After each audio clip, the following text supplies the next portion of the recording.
Nous sommes en 2016, bonjour à toutes et à tous, merci de nous retrouver, c'est le journal de la Méditerranée. Cette semaine, nous reviendrons sur les grands titres de l'actualité en 2015, une année marquée par des attentats sanglants. Nous en parlerons avec notre invité, le juge Trévidic, est considéré comme l'un des meilleurs spécialistes des filières islamistes. Nous nous intéresserons également au sort des migrants nombreux à traverser la Méditerranée au péril de leur vie. Certains visages ont retenu l'attention l'an dernier. Alors, que sont-ils devenus? Eh bien, l'une de nos équipes a mené l'enquête. Nous ferons ensuite un tour dans les salles obscures pour découvrir un long métrage consacré à la jeunesse tunisienne, notamment sous l'ère Ben Ali. Son nom, À peine j'ouvre les yeux. Mais avant de revenir plus en détail sur ces titres, ouvrons ensemble ce premier magazine de l'année avec des photos et des clichés qui ont marqué 2015. Des images de migrants en Grèce, des attentats en Tunisie, mais aussi en France. Des photographies qui, pour certaines, sont d'ores et déjà entrées dans l'histoire. Regardez. Il y a des photos qui figureront dans les livres d'histoire. Paris, 11 janvier. La France debout, accrochée à sa République, son drapeau, ses crayons, sa liberté. Cet instantané a été partagé des dizaines de milliers de fois sur Internet. Nous étions tous Charlie, juifs ou policiers. Il y a des photos qui nous poursuivront longtemps. Un corps recouvert de son linceul devant le Bataclan, un vendredi de novembre. Des milliers de fleurs sur la terrasse martyre du Carillon, pour les 15 clients tombés sous les balles des terroristes. Après 2015, rien ne sera comme avant. La plage est devenue synonyme de mort, en Tunisie. Une touriste est évacuée sur son transat transformé en brancard. Un terroriste vient de tuer 38 personnes. En Turquie, les enfants prennent la mer en pleine nuit. Dans le regard de cette fillette, la peur de l'inconnu et l'espoir mélangés. Une image peut-elle changer le monde? Celle-ci, en tout cas, l'a fait pleurer. Elan, 3 ans, mort alors que sa famille fuyait la Syrie. L'humanité échouée. Cette photo a fait la une de tous les journaux et poussé l'Europe à accueillir davantage de réfugiés. La tragédie a une couleur, l'orange de ces milliers de gilets de sauvetage abandonnés dans la décharge d'une île grecque. À Athènes, les banques ne donnent plus d'argent. Ce retraité s'effondre en pleurs devant un guichet fermé. Il a perdu toutes ses économies. Cette photo est devenue symbole, celui de la faillite d'un pays. Au milieu du chaos, les photographes captent malgré tout un peu d'espoir. La complicité rieuse du pape François et de Fidel Castro. Cuba s'est réconcilié avec l'Amérique, grâce notamment au souverain pontife. À Paris, on a sorti des milliers de chaussures place de la République pour marcher ensemble pour le climat. Un accord historique et indispensable. Il fait 20 degrés en décembre. À Nice, le traditionnel bain de Noël a des parfums d'été. Et puis, la Tour Eiffel s'est habillée en bleu, blanc, rouge. La France se raccroche à sa devise, liberté, égalité, fraternité. Une autre photo pour l'histoire, pour ne pas oublier. Oui, ne pas oublier l'horreur des attentats djihadistes. Un sujet que maîtrise parfaitement notre invité Marc Trévidic. Bonjour. Bonjour. Alors vous êtes en duplex de Paris, juge antiterroriste pendant plusieurs années. Vous vous êtes intéressé aux filières islamistes dès les années 2000. Avant de recueillir votre analyse sur la situation, je vous propose de regarder votre portrait. Quel est votre parcours? Sophie Granel et Marie Perrin en disent plus sur le juge, mais aussi sur l'homme. Regardez. En une décennie, il est devenu le visage de l'antiterrorisme, celui dont l'expertise est recherchée par tous les médias. Marc Trévidic débute sa carrière dans la magistrature en 1990, mais ça n'est que 10 ans plus tard et un peu par hasard qu'il intègre le parquet antiterroriste de Paris. Nous sommes en 2000, le jeune magistrat se voit confier les filières islamistes. Un domaine qui à l'époque n'intéresse personne, tous les regards étant alors braqués sur la Corse ou le Pays Basque. Peu importe, ce bourreau de travail se passionne pour ses dossiers. Méticuleux, pugnace, il reprend les affaires laissées par son prédécesseur, le controversé Jean-Louis Bruguière. L'attentat de la rue Copernic, celui de la rue des Rosiers, l'affaire Karachi deviennent son quotidien. C'est encore lui qui, le premier, évoque une éventuelle responsabilité des services algériens dans le massacre en 1996 des moines de Tibérine. Marc Trévidic dérange, il est d'ailleurs protégé par 2 gardes du corps, dont l'un d'entre eux, Franck Brincelaro, ici à gauche, tombera sous les balles des frères Kouachi le 7 janvier 2015 dans les locaux de Charlie Hebdo. Cet attentat et celui du 13 novembre dernier, le juge les avait pressentis. Depuis l'affaire Mera, il sait qu'un petit délinquant peut soudainement se transformer en terroriste sanguinaire. Une réalité qu'il n'a cessé de clamer ces derniers mois, lui qui n'est plus aujourd'hui juge antiterroriste. En poste à Lille depuis septembre 2015, il reste cependant très concerné par une situation devenue selon lui ingérable. Comme exutoire, Marc Trévidic se réfugie dans sa passion, la musique. Fan de Dylan, de Lou Reed ou de Bachung, il n'hésite pas à prendre sa guitare, comme ici en 2014 lors d'un concert à la Maison de la Poésie. Un juge rock'n'roll aux multiples facettes.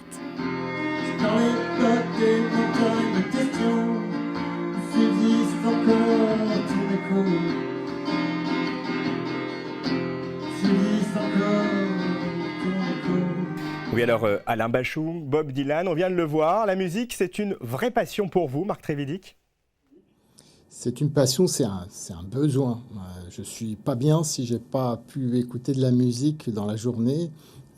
Comme écrivait Verlaine, de la musique avant toute chose. C'est vraiment quelque chose de très important dans mon existence. Et puis, j'ai tenu aussi à apprendre des instruments de musique, tellement ça fait partie de moi.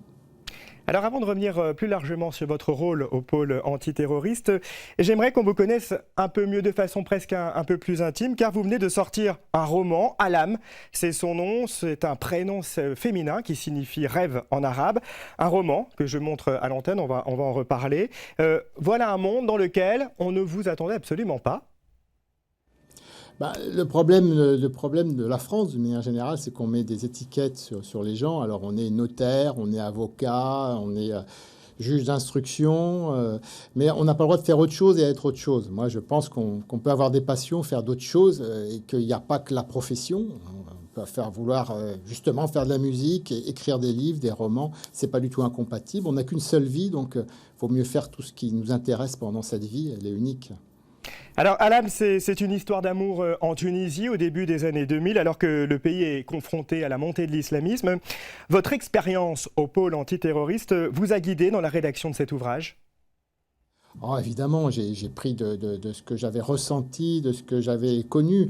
Mais si j'ai choisi la forme romanesque, c'est parce que j'ai envie de faire ressentir les choses plutôt que les expliquer comme dans un essai où c'est un peu ardu.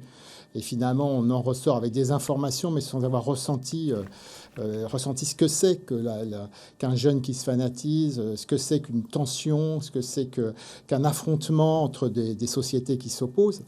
Et la Tunisie, c'était l'endroit idéal pour ça. On a vraiment un laboratoire, un pays assez extraordinaire où la laïcité et la religion s'opposent, la démocratie et le fanatisme s'opposent comme nulle part ailleurs.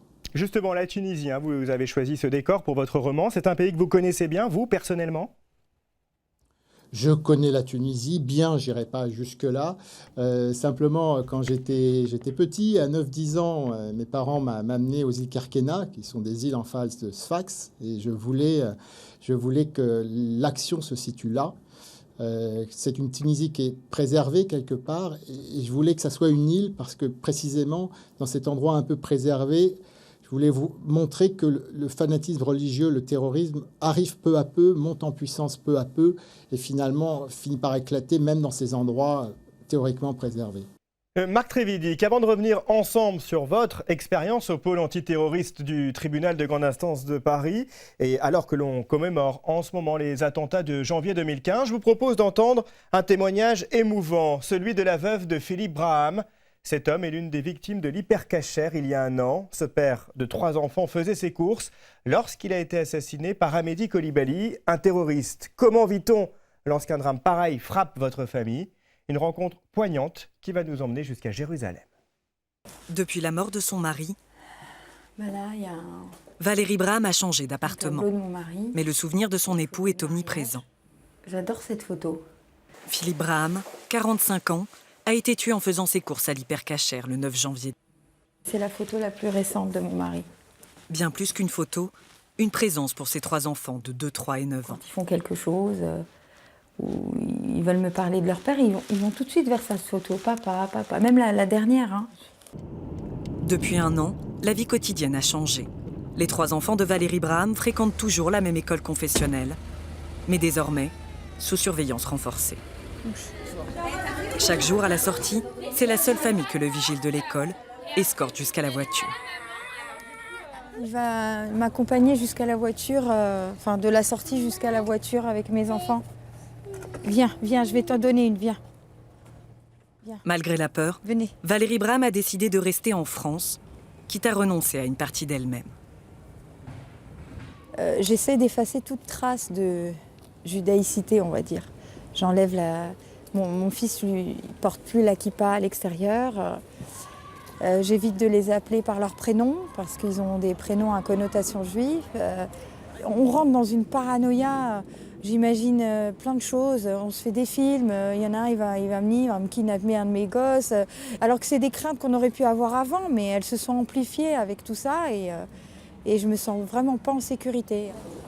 Après les attentats de novembre, Valérie Braham est restée cloîtrée chez elle, seule avec ses enfants.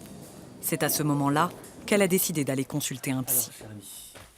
Il m'a dit, plus ça va se resserrer, et je vais faire de moins en moins de choses et je vais restreindre de plus en plus d'endroits. Et c'est exactement ce que je faisais. Donc en sortant de cette consultation, j'ai pris sur moi, j'ai dit c'est terminé, je ne le fais pas. Le lendemain, j'ai mis les enfants à l'école.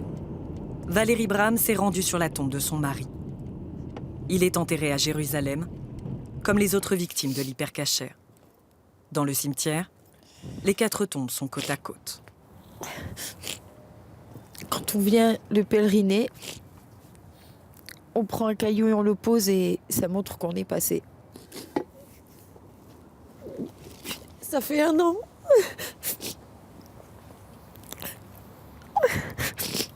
Ça fait 1 an et j'ai l'impression que c'est hier. Après cette cérémonie à Jérusalem qui marquait la rupture de son deuil, Valérie Braham assistera aux commémorations officielles prévues en France. Alors Marc Trévidic, il y a 1 an, la rédaction de Charlie Hebdo était mise à terre par un attentat sanglant. Un attentat qui ciblait ensuite un hypercacher parisien, une violence inouïe qui a également frappé la capitale le 13 novembre dernier. Cette violence, cette montée en puissance, vous l'aviez vu venir ? Oui, pour ce qui est des attentats de novembre, très clairement, parce que nous avons arrêté plusieurs personnes qui nous faisaient part du fait que leur chef, qui était le même d'ailleurs, voulait à tout prix taper la France. Le dernier d'entre eux, m'a été présenté le 15 août. Quand vous avez tous ces alertes-là de gens qui sont arrêtés, alors je rappelle quand même, il y a eu Glam, il y a eu Thalys, il y a eu la personne en août à qui on avait demandé de taper une salle de concert, un concert rock. Donc quand ils vous disent que Abaoud, toujours le même, leur a demandé de taper la France et durement, vous savez que vous êtes dans le collimateur et que ça va sans doute arriver à force d'essais de la part de l'adversaire. Donc effectivement, c'était tout à fait prévisible. D'autres attentats sont-ils à craindre, selon vous ? D'autres attentats sont bien entendu à craindre. Le problème, c'est plutôt l'ampleur que ça peut prendre. Et ça va dépendre sans doute beaucoup de ce qui va se passer sur le terrain en Syrie et en Irak, et notamment à Raqqa et à Mossoul. C'est d'ailleurs l'endroit où il y a les chefs de l'État islamique. C'est sûr que si on leur laisse le temps de préparer quelque chose de lourd, ils vont le faire. Alors il y a un débat qui agite en ce moment la classe politique française, c'est celui de la déchéance de nationalité pour les terroristes binationaux. Quel est votre point de vue sur cette question ? Je pense que par rapport à ce qu'on vient de dire sur la menace terroriste et le risque d'avoir des morts, ça n'a aucune importance ce débat. C'est pas ça qui évitera les attentats. Il faut qu'on se concentre sur l'essentiel plutôt que justement que la classe politique s'agite sur des questions qu'on s'est posées nous-mêmes et qui n'ont pas vraiment de sens. Bon, vous savez, à mon avis, on parle de symbolisme. C'est un peu pire que ça, finalement. Les Français sont pour qu'on retire la nationalité française parce que ça leur permet de dire c'est pas un Français qui a commis cette horreur-là. Le terrorisme est tellement horrible qu'on n'a pas envie que ça soit un Français. Si, ce sont des Français. Donc ça, on ne retirera pas la réalité en retirant la nationalité sur le fait que des Français élevés dans la société française, nés en France, peuvent devenir des terroristes. Ça, c'est la vraie question. Pourquoi ils deviennent des terroristes? Ce n'est pas de savoir s'il faut leur retirer après la nationalité. La France est toujours en état d'urgence à l'heure actuelle. Là encore, c'est efficace selon vous? J'ai des doutes. Il faudra évidemment que vis-à-vis du Parlement, le pouvoir exécutif rende des comptes avant une éventuelle prolongation. Il faudra surtout qu'ils nous disent combien de projets terroristes et de terroristes on a arrêtés par les mesures d'état d'urgence. À mon avis, ça ne sera pas beaucoup. Ce qui est le plus efficace en matière de terrorisme, c'est les enquêtes, c'est l'échange des renseignements, c'est le passage du renseignement au judiciaire, c'est l'arrestation des gens. C'est pas de secouer le cocotier. Donc j'ai des doutes, mais si ça donne des résultats, tant mieux. Mais l'expérience me fait penser que c'est pas en tapant n'importe où, de façon administrative, qu'on a les meilleurs résultats. Marc Trévidic, vous êtes aujourd'hui vice-président au tribunal de grande instance de Lille. Dans ce contexte, pourquoi ne retournez-vous pas au pôle antiterroriste ? Il y a une loi qui fait qu'au bout de 10 ans, on doit aller faire autre chose. Après, sur la façon d'y retourner ou pas, il faudrait déjà qu'on veuille que j'y retourne. Ça, je n'en sais strictement rien. Que le Conseil supérieur de la magistrature soit d'accord. Il y a plein de conditions. Et si on vous le demande, est-ce que vous y retournerez ? Ça dépend un peu dans quelles conditions. Là, je vous dis très clairement les choses. Même si on me le demandait aujourd'hui, j'aurais tendance à dire pourquoi faire ? Est-ce que c'est pour travailler de la même façon qu'on travaillait quand je suis parti, c'est-à-dire avec pas de moyens, pas d'enquêteurs suffisamment pour faire des enquêtes approfondies, avec en plus une situation où on nous annonce un projet où de façon pérenne, les préfets pourront assigner à résidence, on ne sera plus dans le judiciaire. Voilà, il faut être clair aussi sur pourquoi et pourquoi faire. Donc, je ne peux pas vous répondre. Ça dépend de ce qu'on envisage pour l'avenir en matière de lutte antiterroriste. Marc Trévidic, merci beaucoup d'avoir accepté notre invitation. Merci. Voilà, et je rappelle la sortie de votre livre « À l'âme » aux éditions Jean-Claude Lattès. Et puis si vous souhaitez revoir cet entretien ou bien ce magazine, n'hésitez pas à vous rendre sur la page Le Journal de la Méditerranée sur Facebook. La guerre est à l'origine de ce chiffre. 1 million, c'est le nombre de migrants qui sont entrés en Europe cette année, un record depuis la Seconde Guerre mondiale. La plupart ont traversé la Méditerranée au péril de leur vie. Certains visages ont marqué les esprits.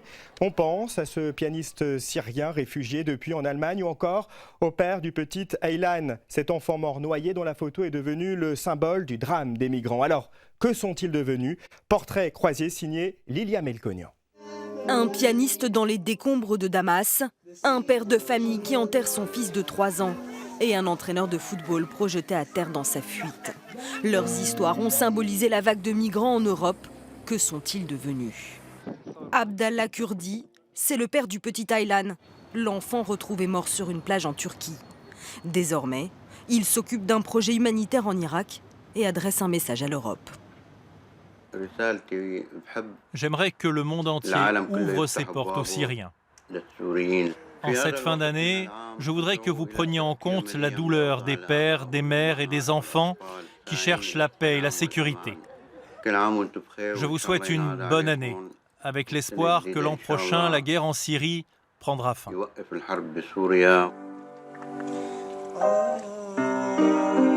Lui jouait du piano au milieu des ruines de Damas.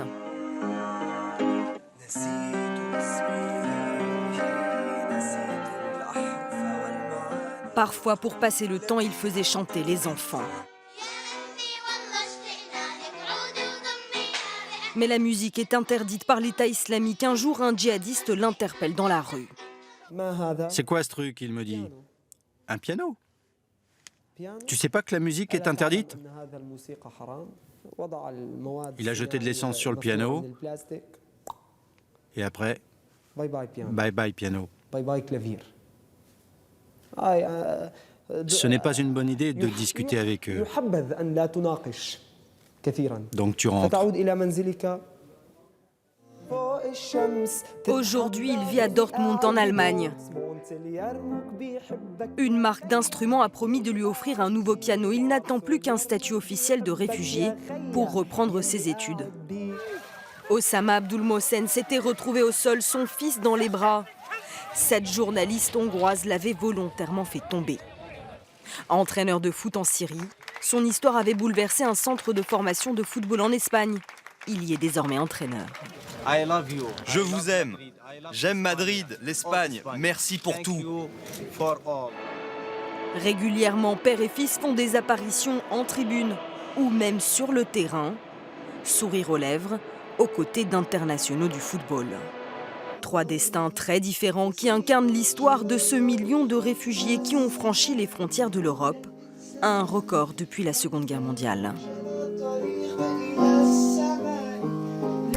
Nous avons longuement parlé de la Tunisie dans ce magazine avec notre invité Marc Trévidic. Je vous propose de revenir sur la situation de ce pays avec un film projeté en ce moment dans les salles de cinéma. À peine j'ouvre les yeux, long métrage de Leïla Bouzid part à la rencontre de la jeunesse tunisienne. Frédéric Maillard, Guy Sabin. C'est de France qu'elle a vécu le déclenchement de la révolution tunisienne en 2010. En dernière année de son école de cinéma, la Fémis à Paris. Leïla Bouzid présente sur les écrans français son premier film, avant sa sortie dans le monde arabe. L'histoire de cette soif de liberté de la jeunesse de son pays, au temps de Ben Ali. Le portrait de Farah, 18 ans. Elle vient de décrocher son bac. Ses parents la verraient bien médecin. Elle se rêve en chanteuse de rock engagée. Elle découvre la fête, sa ville la nuit, l'amour. S'expose aux interdits de son pays. Le film, pour moi, c'est un hymne à l'énergie des jeunes. Après, c'est aussi un film sur le processus de destruction de cette énergie. Donc c'est voilà, c'est comment la famille est un obstacle, comment la société est un obstacle, et aussi comment parfois le système du pays est un obstacle.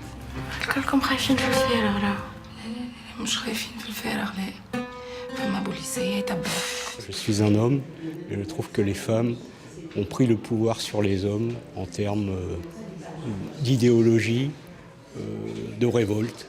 On est vraiment porté par elle et son énergie et sa force, ouais, c'est une belle leçon. Les jeunes qu'on voit dans le film, ils ont autant d'énergie, mais c'est vraiment le présent de la Tunisie aussi. C'est-à-dire que ça continue à être une grande bataille. C'est pas évident, quoi. Il y a beaucoup de vieilles lois qui sont réutilisées aujourd'hui.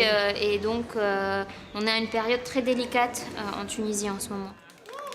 Pour sa sortie en salle en Tunisie, Leïla Bouzid a décidé de supprimer une scène de nudité. Elle s'est censurée pour ne pas empêcher que son film soit vu dans le monde arabe pour un seul plan d'1 seconde. Nous parlions cinéma il y a un instant. Eh bien, c'est une figure de la Méditerranée qui s'est éteinte. À 93 ans, Michel Galabru, né dans la ville marocaine de Safi, est décédé. L'acteur français proclamait souvent tout son amour pour le Maroc, pays de son enfance. L'homme, à la carrière très éclectique, a donné quelques répliques qui resteront à jamais gravées dans nos mémoires. Une vocation, vous allez le voir, née très tôt. Son père le rêvait en chef du contentieux dans une société d'assurance. Mais Michel, lui, se rêvait comédien. Et contre toute attente, il se révélera très doué. Le Conservatoire, la Comédie Française, le TNP de Jean Vilar, le Festival d'Avignon. Mais c'est le cinéma et un rôle de gendarme burlesque qui le rendront célèbre, l'adjudant Gerbert. Et pourtant, au départ, ça avait bien mal commencé, comme il le racontait dans son spectacle autobiographique, Le Cancre, sans commentaire. Là, on était à Saint-Tropez avec ma femme, qui voulait connaître Saint-Tropez. On couche à l'hôtel, le lendemain, j'ouvre ma fenêtre, ça donnait sur une terrasse, il y avait un beau soleil, et il y avait un groupe qui prenait le petit déjeuner. Et j'entends le type qui disait « Alors, vous me mettez 2 Funès, et après, je veux des ringards. » Parce que je veux pas les payer. Je dis à ma femme, eh ben, celui qui va être tué, eh ben, c'était moi, voyez. Cruchot, demandez-moi tout ce que vous voudrez. Tout? Et m'économise au moins 10 kilos de farine par jour. Mais Galabru avait rendez-vous avec un monstre sacré, Marcel Pagnol et sa femme du boulanger, qu'il jouera des centaines de fois, alors qu'il l'avait refusé à Pagnol, de son vivant. Il m'a dit, vous vous rendez pas compte? Je lui ai dit, je suis la chaussure de Rému, moi je peux pas jouer ça après cet homme. Une bouille et des intonations qui ont fait se tordre de rire plusieurs générations. En été, ça va, parce que tu as 0, 0,1. Mais l'hiver, ça descend, ça descend, ça descend. Moins 10, moins 20, moins 20, moins 30. Tu dis, je reste couché, il te foutu du moins 40, tu vois? Moins 40? C'est le Nord. Michel Galabru qui sera animé ce mardi à Paris. Avant de nous quitter, je vous emmène faire un tour à Naples, où la nuit de la Saint-Sylvestre est un spectacle aussi féerique qu'inquiétant. Cette nuit-là, chaque Napolitain peut réaliser ses propres feux d'artifice, parfois à l'aide de fusées ou de bombes agricoles. Une tradition qui perdure depuis des générations, mais qui pose de vrais problèmes de sécurité. Très belle semaine à tous et encore une fois, très bonne année.